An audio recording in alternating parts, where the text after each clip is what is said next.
For this last screencast, I want to just highlight kind of the main points that I want you to get out of this course by actually looking at the course that I created for you. Now, keeping in mind that this is a self-paced course that brings different ideas and different strategies, plus I'm using a particular online tool called Joule, which makes a difference in what I can do, but there are always things that you want to do with any kind of course to make it an effective course. So let's just start at the beginning. One of them is, even with a self-paced course, we want you to feel welcome and we want you to feel as though there's someone there who's guiding your learning. In this case, I've done that by creating this sidebar called Meet the Designer. And in there, you get to learn a little bit about me, and about who I am as an online instructor. In addition, when you go to the course overview page, you discover a welcome video, and it talks about the course, but it also shares a little bit about my background and my personal commitment and passion about online learning. One of the other things you want to do with an online course, again, whether it's self-paced or facilitated, is to make the objectives for the course clear. And I've done that in a couple ways. Still on the course overview page, you can see I've laid out all the objectives for the course and also created a nice graphic about principles of online learning. In addition, when we go back to the main course page, there's a description of the course.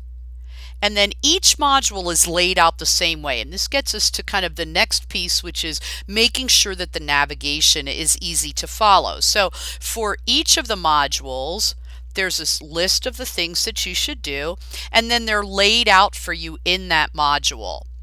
Once we get down to module 1, I've taken those objectives from the course overview page, I've placed them in the module page, I've outlined those objectives, and then again, I've listed the items that you should be doing in that particular module, and then expanded on them as you go down through it. If this was a facilitated course, I could certainly guide you through some of those, but if you don't want your email inbox filling up with people asking questions, you want to make things as clear as possible to them. One of the other things I've done for this course is drop in some images. So for each module, there's a corresponding graphic that goes along with it too, and it just helps make everything a little bit more engaging. The other thing I've done, even in a self-paced course, is include some discussion forums. So there's an opportunity for you to tell us a little bit about yourself and about the information. So you want to always make sure there's a place for your students to interact. Now, in a fully paced course where you're facilitating it, you might include a discussion forum called Ask the Instructor. I often include one of those. So if students have questions, they can post them there. Everybody sees the answer. Some students still want to email me or call me, and that's fine.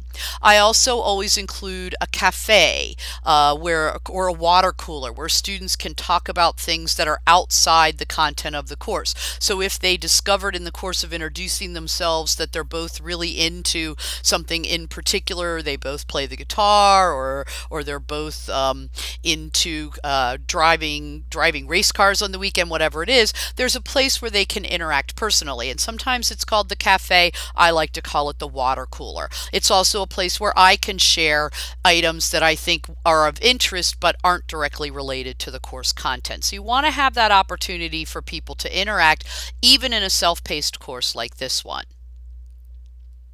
Depending on the course management tool you're using, you can build in certain kind of navigation. In this case, on the left-hand side, all the modules are listed, so you don't always have to scroll all the way down. If you're into module 3, you can open up module 3 and you can click on a particular item. So let's click on the alternative assessments. I hope you noticed that one of the things I did in this course was include a lot of multimedia, from the introductory video to this really quick little 30 seconds of alternative assessments. I used Animoto to create that particular tool. I use ScreenFlow as my screencasting tool.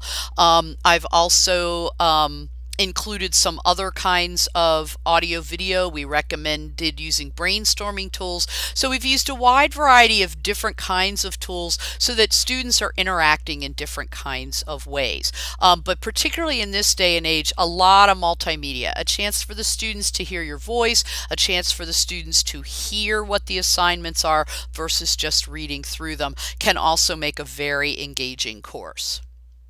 I hope you've enjoyed this course. I hope you've learned a lot about some of the decisions that go in and some of the development that goes into creating an online course.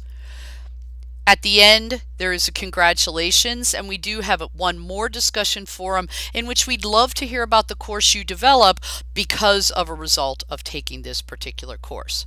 So thanks everyone for being part of this. Hopefully you've learned a little something. It's been a pleasure to develop the course for you.